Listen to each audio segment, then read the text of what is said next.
Hello again. Remember last time I was telling you about the changes at the end of the Old Kingdom? Well, for Egypt, change is always bad. Always leads to something bad, and it's going to lead to the First Intermediate Period. But let me review the changes that we saw.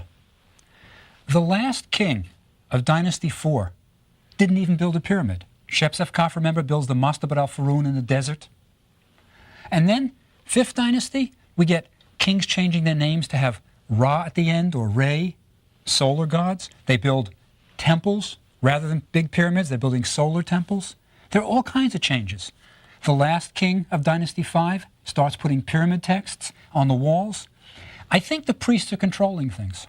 But anyway, at the end, we saw Dynasty 6, the last dynasty of the Old Kingdom, end with Pepi II, the longest reigning monarch in the history of the world, ruling for 94 years. And the suggestion was that maybe he just got too old. Maybe he just couldn't lead that army in battle anymore. Maybe he couldn't control the government anymore, and Egypt just declined. There's another theory. I should be fair to Kurt Mendelsohn. There's another theory about why Egypt took a nosedive. Now, Kurt Mendelsohn is not an Egyptologist. He's a physicist. He's dead now. He's a physicist who had a theory about the pyramids and pyramid building. And his book, it's a wonderful book. It's called Riddle of the Pyramids. It's one of those great books and rare books that's mostly wrong but still worth reading. You know, he didn't get it right, but he's an intelligent man thinking through things. And his theory about why there was a decline was that, remember after the 4th dynasty, after those great pyramids of Sneferu and Cheops and Khephren, there were no longer any big pyramids built? His idea is that that's why the government declined. What happened was you had 90,000 guys working on a pyramid, and all of a sudden maybe the priests convince the pharaohs not to build big pyramids anymore. What do you have? Unemployed laborers. And maybe you have this large workforce, no longer employed, they revolt, cause problems, and maybe that's the reason for the decline. That was Mendelsohn's theory. I don't think it's right. I think most of the laborers were farmers who were free during inundation, and they went back to their farms. But I just wanted to be fair and give you another theory.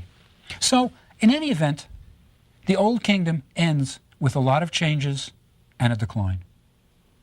Then comes the Intermediate Period. It's a period about which we know hardly anything. It lasts for as long as the United States has been a country. Nearly 200 years it lasts. And we hardly know anything. It's a curious thing that you could have a Dark Ages for so long. But that's how long Egyptian history is. Now, how do you reconstruct history when you don't have any records? There are practically no records of this period, right? It's a problem.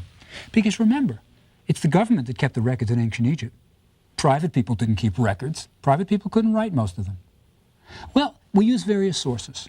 And I'm going to tell you today about the First Intermediate Period, about what happened, what we think happened, but I'm also going to use it to try to show you how Egyptologists piece together a picture of a period that we don't know much about.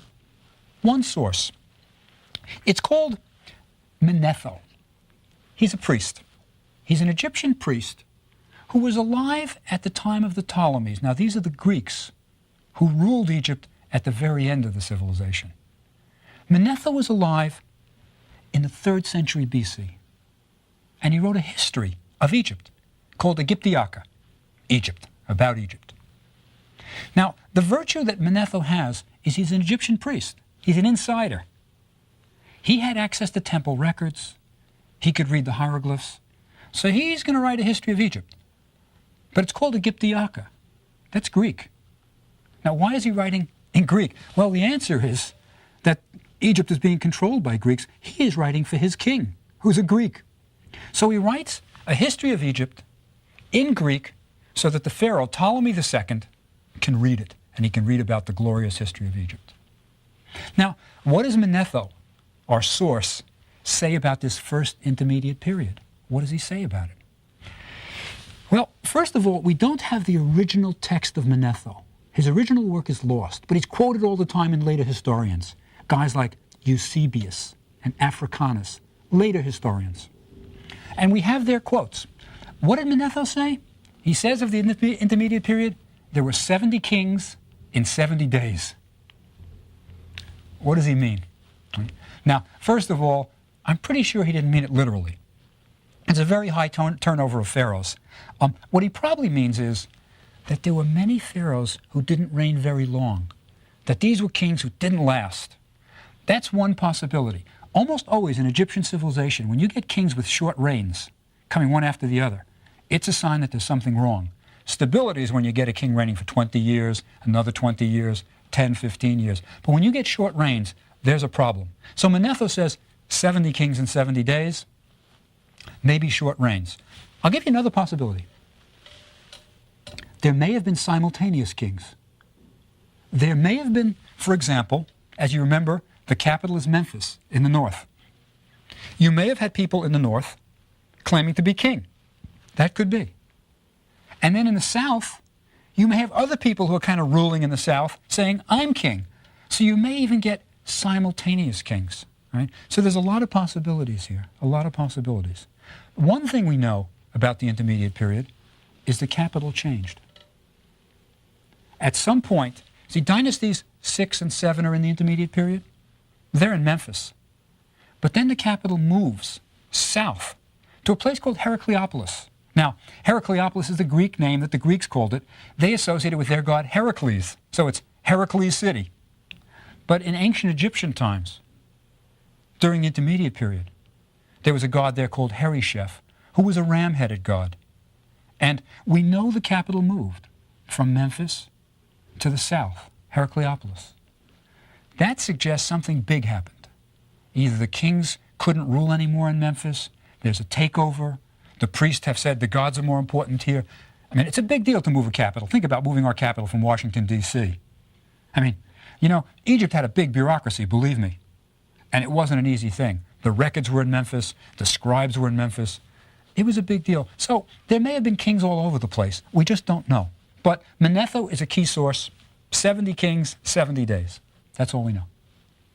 What other sources do we have? Well, one of the prime sources, when we're trying to figure out which kings ruled when, are the kings lists. The pharaohs were very proud of their continued lineage. They loved to trace their heritage back from him to him to him to him to him. It's like the begats in the Bible, and it's like people today tracing back their lineage to the Mayflower. Genealogy is big now, it was big then.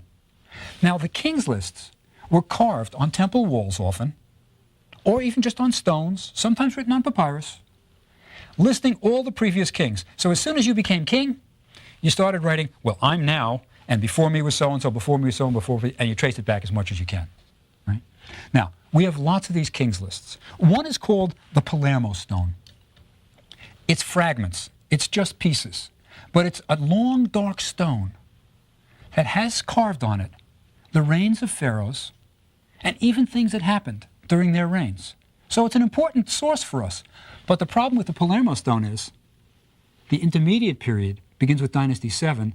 The Palermo stone goes up to Dynasty 5. It's not going to help us. It's a real early monument. So that won't work. Another king's list, the Karnak list as it's called. It was once carved on Karnak Temple, which is in Thebes, south. That has 61 kings up to the time of the Pharaoh Thutmose III.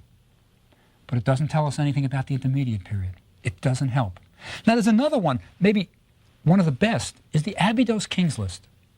Abydos, remember, is the sacred city where Osiris was eventually buried, where the early kings had their burials. And a later pharaoh, Seti I, built his temple at Abydos. And on the wall, inside one of the rooms, he created what he called the Hall of the Ancients. It was his genealogy table, listing the kings from Narmer to Seti I. And it wasn't just a list. No, this was used in a ritual.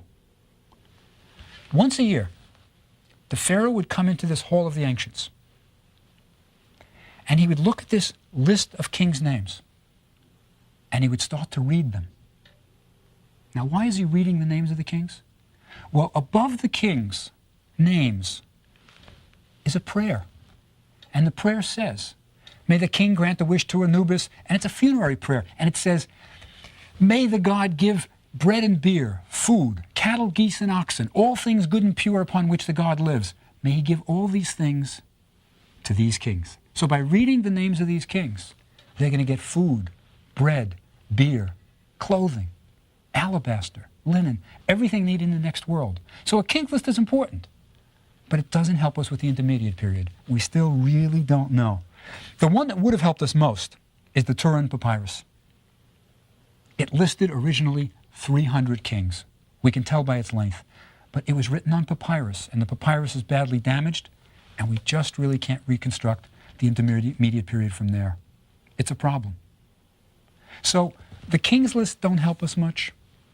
Manetho, 70 kings in 70 days. What do? Well, you turn to literature. There is fiction, not written right during the intermediate period. As I say, we hardly have any literature from that time. What we do is we go to fiction written during the next period called the Middle Kingdom, just after. And there's a body of literature called Lamentations. It's where people are complaining, right? It's lamenting. And it's a large genre. There's plenty of papyri that talk about this. And it gives us an insight into what was going on in this intermediate period. And I'm going to read a little bit to you of Lamentations. But let me tell you first about my favorite example of a lamentation. There's a papyrus that's called The Report of a Dispute Between a Man and His Ba, B-A, Ba. The Egyptians believed that a person was made up of many parts. The physical body, that's part of it, but there's also soul. Now the soul had lots of different parts, aspects. One was called the Ka, K-A. That's sort of like a physical double. And you could have a Ka statue even in case your mummy was destroyed. You'd have at least something that looked like you. So that's the Ka. But probably the most important part was the Ba. The Ba was your personality. It's what makes you you. And they used to represent the Ba in a kind of curious way. You'll see it drawn on tomb walls and in papyri, in books of the dead. It's got the head of a man, the deceased, and the body of a bird. And the idea is that this Ba could kind of flit in and out of the tomb until it was time to resurrect. So you had, and there were other parts too, but the important parts are the body, the Ka, and the Ba. Now, this papyrus, the report of a dispute between a man and his Ba, talks about a man who's about to commit suicide. He's really unhappy. It's probably the intermediate period. And he laments, he says, there's no justice in the world, things are terrible. He says, I have no one to talk to, brothers kill each other, all kinds of horrible things he describes. And he says, I'm going to kill myself. Now the Ba steps in and talks to him. That's why it's a report of a dispute between a man and his Ba. And the Ba says, don't kill yourself, it's wrong. Now it's interesting, it's a kind of philosophical discussion. Is suicide justified? Sort of interesting. And the man tries to, no, I'll tell you what I'll do, Ba. I'm going to kill myself. And the Ba says, I'll tell you what happens. You kill yourself, I'm going to desert you. You're not going to have me in the West, in the next world, and then you can't resurrect. And the man says to the Ba, he's talking to his soul, he says, listen, I will make for you a tomb that will make every Ba envious of you. You're going to have the best tomb ever. Just don't desert me. And the Ba says, no. You kill yourself, you're out of immortality. Now the papyrus ends. We don't know, it breaks off. It's damaged. We don't know what happens in the end, right? But at least we've got a guy lamenting, complaining, thinking about suicide, and the Ba says, it's wrong, don't do it, right? I'll desert you.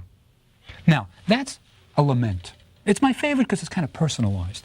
But there are more. It's a whole genre. And let me give you an idea of the kinds of things that people were saying in these lamentations. It's kind of neat. You'll see. This is a lament. It's written in the Middle Kingdom, but you'll see it's got some funny things in it. He says, this is somebody complaining, right? It's talking about the intermediate period, how bad things were, and he says, foreign bowmen, meaning bow and arrow, foreign bowmen have come into Egypt. Now, think about it. For the first time since the unification of Egypt, since Narmer, Egypt is invaded. Bowmen, I mean, that's a sort of negative way to describe foreigners. Foreign bowmen, right? First time, who would have ever thought that the builder of the Great Pyramid, soon after that, Egypt would be invaded? But there are foreigners roaming. And then something much more sort of telltale. It says, lo, gold, lapis lazuli, silver, turquoise, carnelian, strung around the necks of slave girls. Now, what's wrong with slave girls having lapis and carnelian, nice things? The answer is divine order is upset. It's turned upside down. See, the Egyptians were the most conservative of all people. They didn't want change. That's why I stressed in the 5th dynasty that there's change. That's bad. The Egyptians never wanted change. They were the most conservative people in the world. It's kind of the original, if it's not broke, don't fix it. Egypt was on top of the world. Why would you want change? Now, they believed that there was a divine order that the gods established. And that meant Egypt was at top, ruling the Middle East. It also meant that lords had good things, slaves had not much. That was the way it was supposed to be. Now, who is responsible for making sure that divine order is established and stays put? The Pharaoh. The Pharaoh. By making offerings to the gods, by going into the temples, the Pharaoh would make sure that the gods were pleased, and then divine order would remain. See, it's a little bit like a business deal. I mean, most religion is in a sense like a business deal. I mean, what is a priest?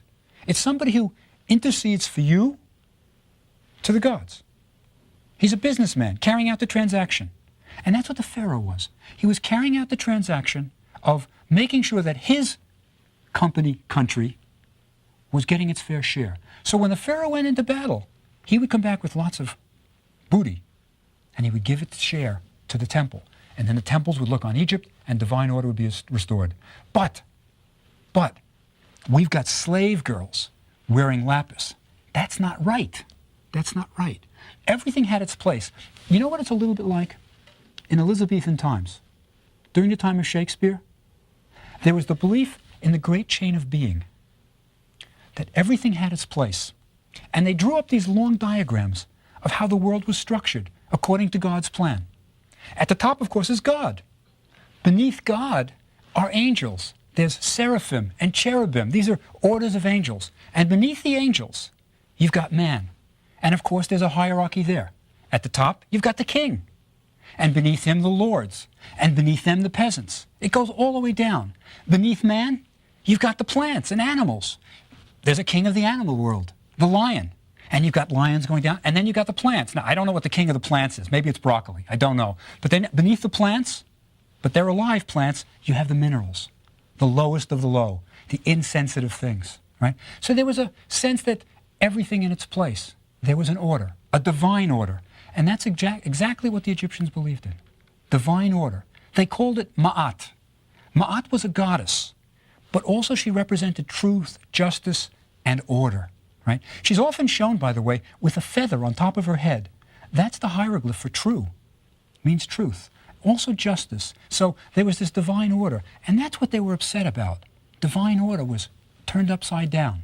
Let me give you another example. In this lamentation, continuing, he says, "None indeed sail north to Byblos today. What shall we do for pine trees for our mummies?"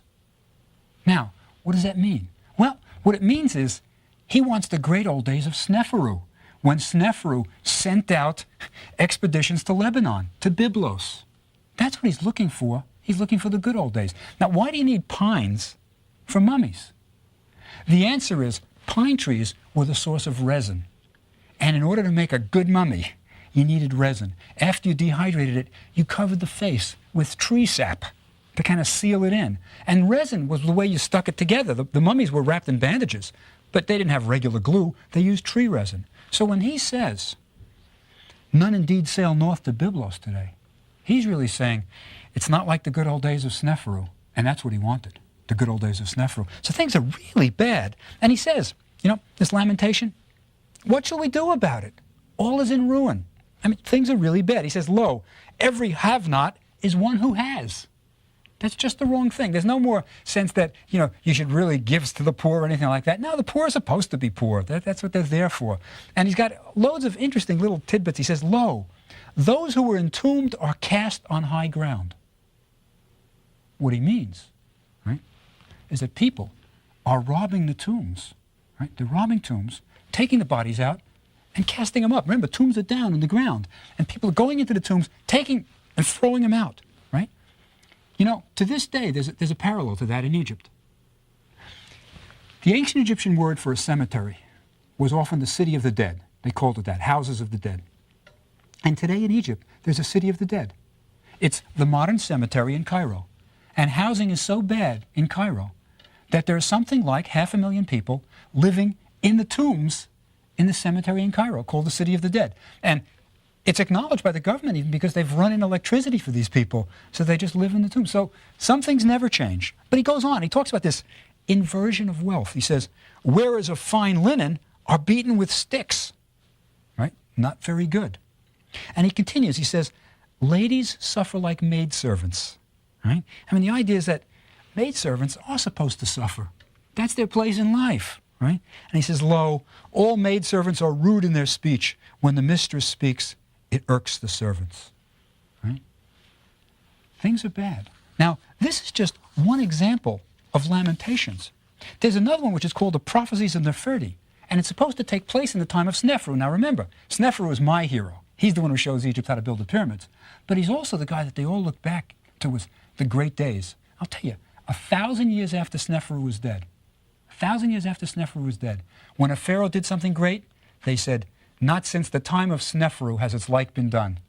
Right? So Sneferu was kind of like the good old days. And there's prophecies that supposedly take place in the time of Sneferu. Somebody is going to make predictions for Sneferu of what's going to happen, and he predicts the first intermediate period. Now, it's not a real prophecy. It's written during the Middle Kingdom. It's looking back, but it's got some wild stuff. It says, lo, the great no longer rule the land. What was made has been unmade. See, they had tradition. What is made has been unmade. What's been unmade? The pyramids. They've been robbed. During this first intermediate period, there was no bodyguards. There were no police state. There was nothing. It was anarchy. So the pyramids are big, hulking targets. And that's when the pyramids of Egypt are robbed. That's why we never find a body in a pyramid. They were all robbed during the first intermediate period. And this man is lamenting. He says, lo, the great no longer rule the land, meaning people like Sneferu. See, you're going to get a theme throughout all the Lamentations. It's first, divine order is upset, and second, we need a champion. We need the king to come out on his horse and ride in with his hat and save us. That's what Egypt always turned towards, a champion, somebody to save them. A couple more things. It's deeper than political problems they felt. It was the gods are angry or something. He says, dry as the river of Egypt, one crosses it on foot. Now that's something very elemental. Even nature is against Egypt. Things have turned against Egypt and they don't know why. He continues, there's more, he says, the land is bowed down in distress, owing to those feeders, Asiatics who roam the land. Again, there's something wrong. Foreigners are entering into Egypt. Remember, Sneferu is the one who called himself the smiter of barbarians. He's the one who went into the Sinai. Things are bad. And he says, desert flocks will drink at the river of Egypt. Now, what does that mean? Desert flocks will drink at the river of Egypt. What's wrong with that? The answer is that the desert flocks are the Bedouins, the people of the desert. You see, it's a common misconception that the Egyptians were desert folk riding into the desert on their camels. Egyptians hated the desert, feared it. They didn't have the camel till much later, till the Romans introduced it. The Egyptians stayed away from the desert. They lived, everybody in Egypt lived along the Nile, where the water was, right? So the desert was feared, and the people of the desert were to be kept at arm's length, keep them out. So now he says, desert flocks will drink at the river of Egypt, take their ease on the shores for lack of one to fear. In other words, in the good old days, those Bedouins were afraid to come near our river. They had to look for wells and stay away. But now they come and take their ease at our what? Things are really bad. See, Egypt was interesting towards foreigners. They didn't really like foreigners in the beginning. Egypt was the place you wanted to be. It was the place where you had to be buried. It was the place where you lived. It was the best place on earth. You know, when a foreigner went to another, when an Egyptian went to a foreign country and it rained, now the Egyptians never saw rain, hardly ever saw rain, they said, it's curious, they have their Nile in the sky. And they viewed it as really unfortunate. You know why? They had to just wait for it to come. I mean, you had to, like nowadays, you know, sometimes there's a drought. And sometimes it rains too much. But the Nile at least was always there. So Egypt was the best place on earth. And during this intermediate period, it had ceased to be the best place on earth. Why? They must have wondered. They just didn't know. I'll give you one last goodie or two of this Lamentations. I love Lamentations because it gives you an insight to what these people felt about the land. He says, the land is ruined. Its fate decreed by the gods, right? Deprived of produce, lacking crops, right? Everything's gone. It says, I show you the master's need. The master needs something? Incredible. Never would happen. It says, the land is shrunk, its rulers are many, it is bare, but taxes are great. So people, they're not producing, the Nile is perhaps dry, and they're still being taxed. Something's really wrong. See, taxes were a symbol to Egypt almost. You know, Egypt is probably the first country that really taxes its people systematically. Egypt was the largest bureaucracy in the history of the world. Think about it. If you've got a strong central government, you got an army, you got to pay that army. How do you get the money, the goods, to pay the army? Egypt didn't have any currency. There was no currency in Egypt. They did barter. It was grain for clothes and this and that. Well, the way you paid the army and the priests and the people who didn't contribute to the society is you taxed the peasants. And how did you tax them? You didn't go and say, give me 1/5 of your grain. No, because they could cheat. They could hide the grain. They could say we had a bad year. The peasants were taxed by how high the Nile rose. There were Nilometers, measurements of the Nile, carved on boulders in the river. And depending upon how high the Nile rose, that's how you were taxed. If the Nile rises, say, up to 22 feet, you're taxed this amount. You should be able to grow this amount of crops if the Nile is this high. You grow that much, you pay it. If you don't, say you had a bad year, you still have to pay that amount. Doesn't matter. You can't hide your grain. If you're lucky, you grow more, you just have to pay that amount. But you're taxed not on how much you grow, but how much you should be able to grow with a Nile of a certain height. So this man's saying, there are no crops, and the taxes are great. Things are really bad. And he says, one salutes he who was saluted. Right? In other words, you're saluting the wrong guys. You know, you're saluting, it's saluting the guy who should be saluting you. And then he says at the end, he says, men will live in the graveyard. A beggar will gain riches. The slave will be exalted. Things are terrible. Divine order is upset. Now, it's from texts like these, which is literature, can't be taken perfectly literally, but we get an insight into what's going on in the intermediate period for 200 years.